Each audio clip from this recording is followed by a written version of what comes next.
welcome to episode 3 of the Mind and Money podcast. I'm Sherry, a financial coach. And I'm Val, a financial planner.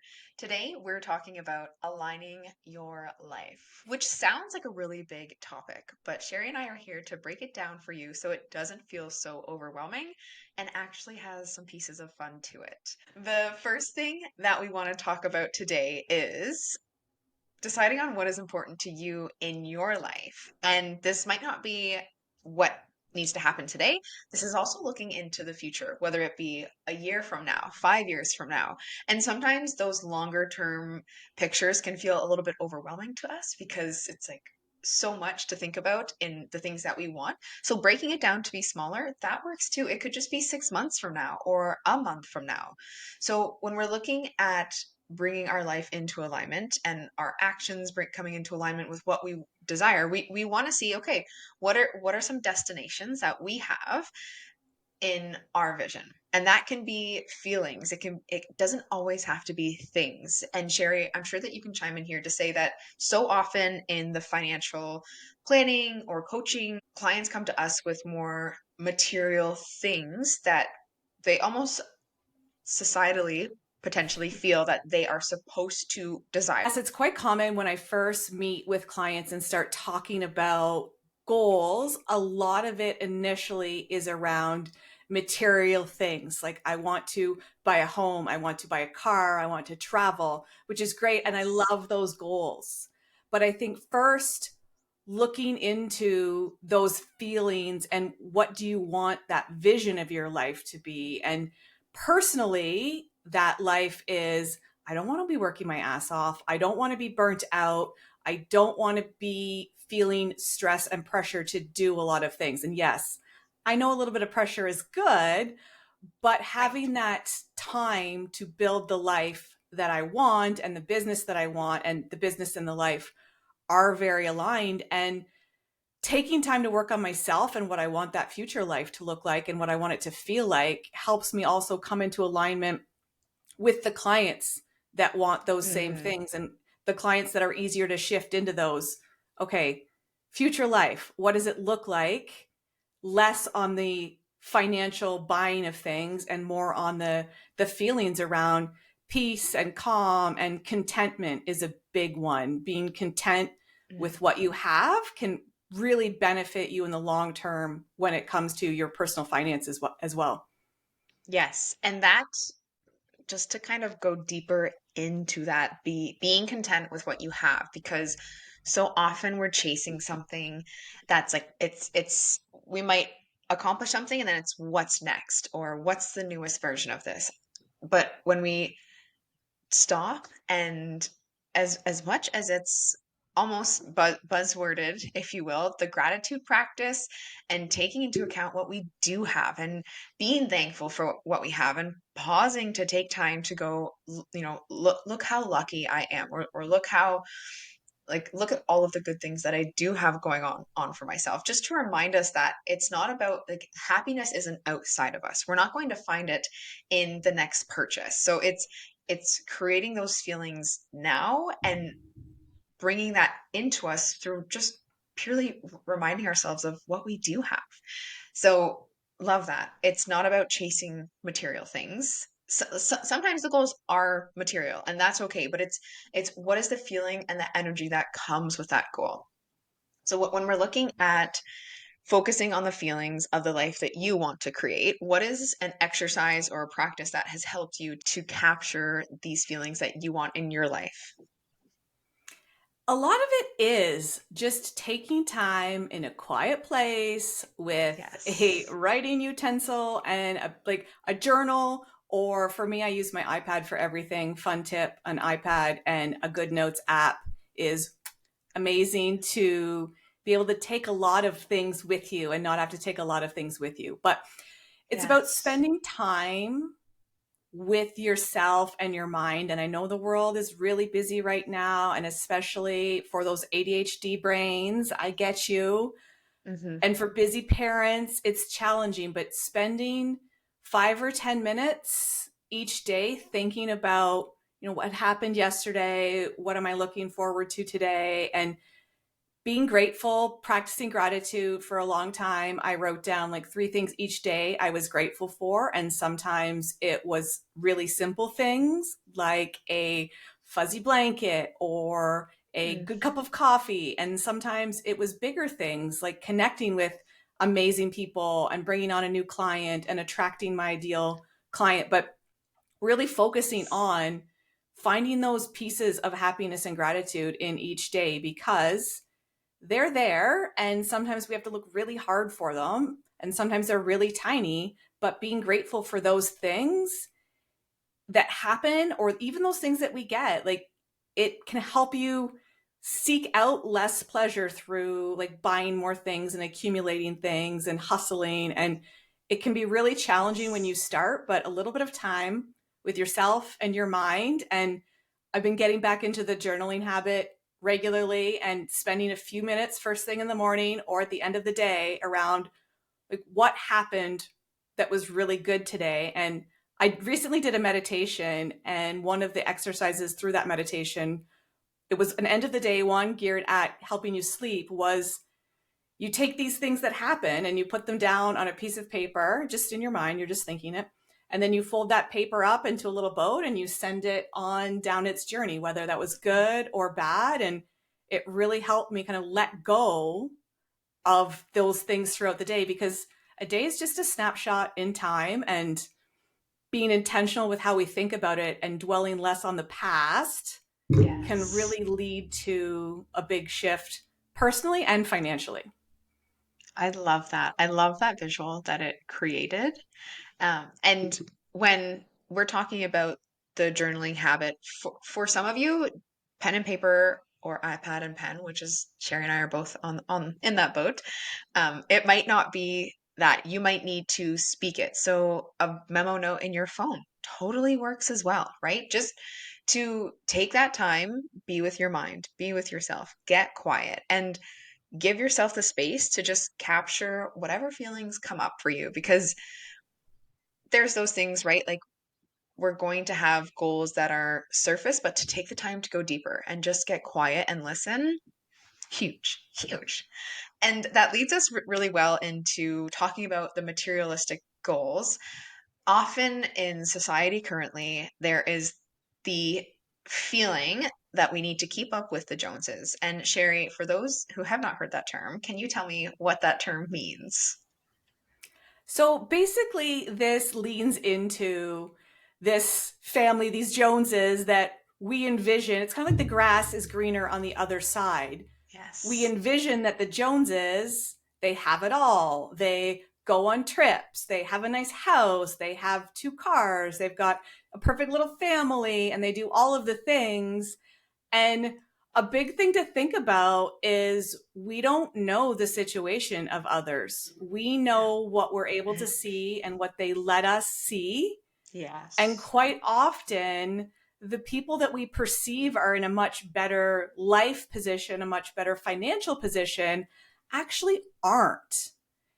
Yes, maybe they're earning more, maybe you think they're earning more, but what that can often lead to is more financial stress because the more you earn, the more debt you're able to access, the nicer car, the nicer home you're able to get. But that leads into bigger car payments, bigger mortgage payments, bigger debt payments. And those Joneses, they could be broke as a joke and we don't know it. And we just think that they're doing the things we want to do and they look like they're living the life we want to live, but we don't really know. And that kind of leads into the grass is not always greener on Yes. the other side. And if we water our grass and we take care of it, it will get green too. Absolutely. And social media plays a big role in that, in seeing the prettiest pictures. And as you said, Sherry, we see what they allow us to see. So when we're seeing different posts from family, from friends, from that person from high school, and we're going, how can they do it? How are they doing it? And I feel like I'm on the struggle bus. Remember that you're running a different race. We have no idea what the behind the scenes looks like. Well, Sherry and I get to, which is really cool, and that's what we love to do. But when we're in that comparison trap, it can really drain our energy. And now we're just looking out our windows at everyone else's houses, and we're forgetting about the home that we're in. We're forgetting about where we are, what we have, what we want to do. So again, coming back to when you catch yourself in that comparison or that jealousy, to go, but look at what I have. And if I'm jealous of that person, do I want their whole life? Do I want to move into their house and have everything they have? No, likely not. You don't want to leave your family and switch it for theirs. You don't want all of their problems. It's just that one snippet, which might have been the vacation. When you're sitting in cold Ontario and they're in warm Cuba, you might be going, oh, why can't I have that? But take yourself out of that comparison and remind yourself of your situation and what you do have going on for you. Yeah, and I feel like it leads back again to the gratitude. The more grateful for the things that you have, the less jealous you'll feel looking at what other people have. And social media is a really big thing, and I tend to spend way more time on there than I should. Something else I'm going to work on is spending less time on my phone, but being able to understand that we make the choices for us. And maybe you could go on a vacation right now. Maybe you could slap down the credit card, go on one of those travel websites, and be on a plane and on the beach next week. Mhm.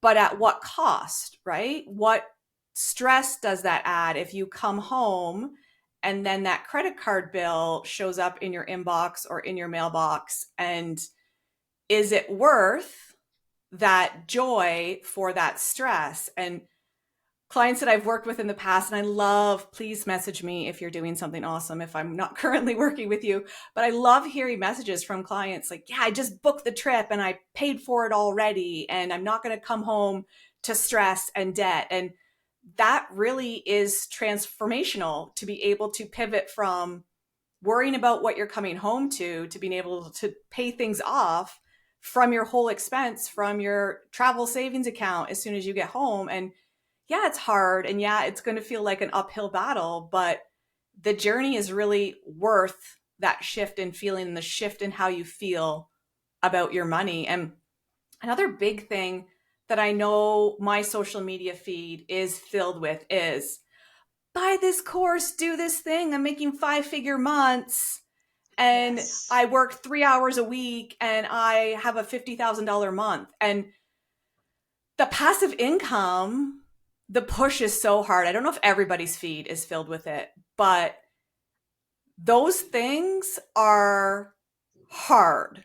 Getting to that place is hard. You can't buy a $7 course and immediately make $50,000 in income the next month. Like if somebody's telling you that, run. If it feels too good to be true, it's probably too good to be true. Not always, but often. If it feels too good to be true, trust your gut on Yeah. that one.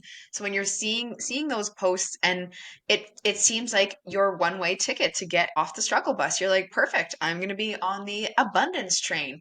It's possible to get there without that ticket. And what worked for someone might not work for you. I know digital products was a really big thing, and courses, and it still is. It's a large industry. And I'm not saying that they don't work and that they're a waste of money at all, because I've purchased courses and they've been fantastic.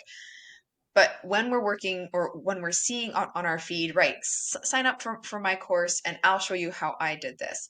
It doesn't always work for everyone. It's not that one size fits all. And it's not that ticket to instant passive income, $50,000 overnight. You'll wake up with it in your bank account. There's a lot of behind the scenes and a lot more work that goes into it than I think we're often not led to believe, but that's talked about. The late nights, the early mornings. There's a lot of things that go into the final product, right? Which Yeah. brings us to another big thing on our social media and through different books and podcasts that I hear a lot about is kind of hand in hand in my world. Burnout came to light, and so did hustle culture. They've both come to light at a very similar time. And I think there's a huge correlation between them. Hustle culture, I'm not saying is a bad thing. Hardworking and putting in the work to build a business or to drive towards your passion That's not a bad thing. However, if we're not doing the right things while we're putting in those hours, it can translate into that burnout, right? And being depleted and not giving enough to yourself and not taking the time to get quiet. And then you're in terms of life alignment, you might have the income that you want, but are those feelings there? Because you're now exhausted, you're unhappy, you might be getting sick because all of that triggers the immunity system. There's so much to it. But when looking at that hustle culture, it might not also be for you. And Sherry, I think you can touch on this, which was great. We had a conversation before the podcast. So tell me about the 60% that you had heard about. Ooh. Yes, and I'm working on getting more of these in my feed. So I encourage you from a social media perspective to unfollow people that make you feel those feelings of jealousy. And if they're your friends and your loved ones, you don't have to unfollow, but on Instagram, you can mute them. You can mute their stories. You can mute their feed. And on Facebook, I can't remember what the term is, but you can still stay I friends think with it's them, but not have unfollow their on stuff. Facebook. I think so, maybe. Like you can still follow them and be able to go and look and support when you choose to, but they're not showing up in your feed. And adding more people, more businesses, more anything that inspires you, you can really work on curating your social media feed, and that really is beneficial. And just what Val was talking about, I saw a post about, yeah, I'm giving 60%, and 60% is all I want to give. And that's going to have to work because I want that other 40% to relax, have downtime, spend time with your family. And as someone who worked their ass off, nights, weekends, shift work, and it took getting fired for me to realize that that was not in alignment with what I wanted for myself long term. And I missed a lot of things with my family as a parent. I missed school plays. I missed taking your kid wherever they were going on a field trip. And when I reflect on that, and I try not to beat myself up too much for the past, but when I reflect on that, knowing what I know now, I would have shifted things a lot sooner to be able to not need to work that overtime, those nights, those weekends, to be able to prioritize my family. And it's okay to give Mhm. 60%. And it's okay if somebody wants to give 100%. It's okay if somebody wants to pedal down and go fast and go far, but it's also okay to not want that. And it's okay to have seasons of each too. Maybe you Yes. have a busy season in your business or in your life, and maybe you then take a slow season in your business and your life to offset it so that you're not pushing to burnout. And a big thing with ADHD is go, go, go, go, stop, stop, stop, stop, stop. Yeah.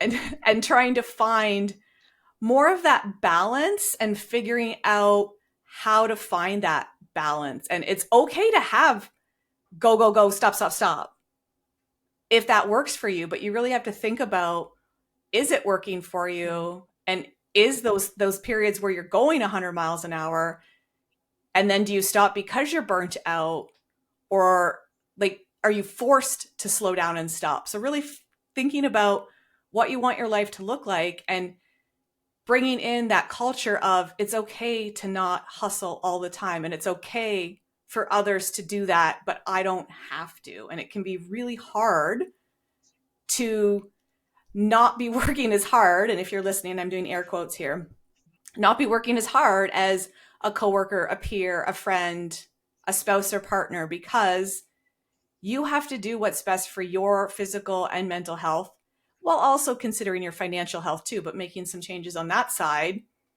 can really lead to, it's okay to give 60%. Like, and there's going to be days when giving 60% is giving your 100%. And there's days when it's just giving 60% and you're leaving 40 in the tank, and it's all okay. Yes. That cyclical aspect of we're going to be in different cycles in our business, in our family life, in the years that go by. So honoring that cycle, observing your cycle, and then also in part of bringing it into alignment is journaling about what do you want your energy to look like? What do you want those cycles to look like in an ideal world? What does that look like for you? And then bringing it all to, of course, the numbers and how does that relate to the numbers? So when we're looking at, of course, we can look at this vision and I want to make this much every year. And then we can break that out to an hourly rate and then maybe break out to how many clients you need or how many hours you need to work or how many overtime shifts you need, as an example. So when we're working at it, kind of starting more from the feelings place versus just the tangible numbers, Sherry, how have you seen that flip for clients and what exercises do you walk them through with that?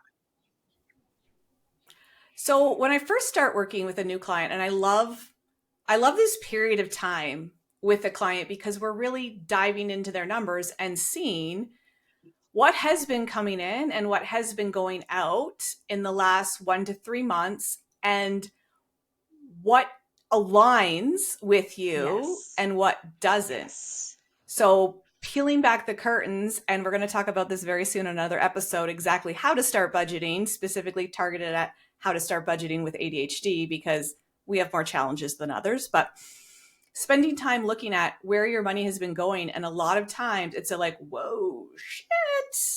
Like, I can't believe how much I spent on Amazon, or I can't believe how much I spent on Uber Eats. I can't believe how much I Yes. spent on takeouts and restaurants and groceries, and being able to really understand where your money has been going and then taking some time to think about that future you want where your money has been going and like do they align, and if they don't, what do we need to change? Yeah. If your goal is to travel debt free and go on a trip once a year or twice a year or whatever that looks like, what if we weren't spending that money on this category and this category, and instead we could pool it together and have money go into savings so that it's going towards something that you're truly going to enjoy? And yes, we enjoy when food shows up to our house hot, we ordered it, it's fast, Yes. but then it often comes with a lot of regret to be like, ooh, crap.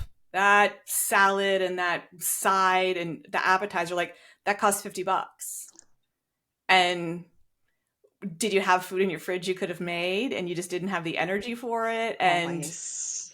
I get it, that happens. Absolutely. And this exercise isn't to bring like shame and regret to those spending habits. It's just honestly, I say with clients, it's like a science experiment. We're just looking at what did past Val do with past Val's money?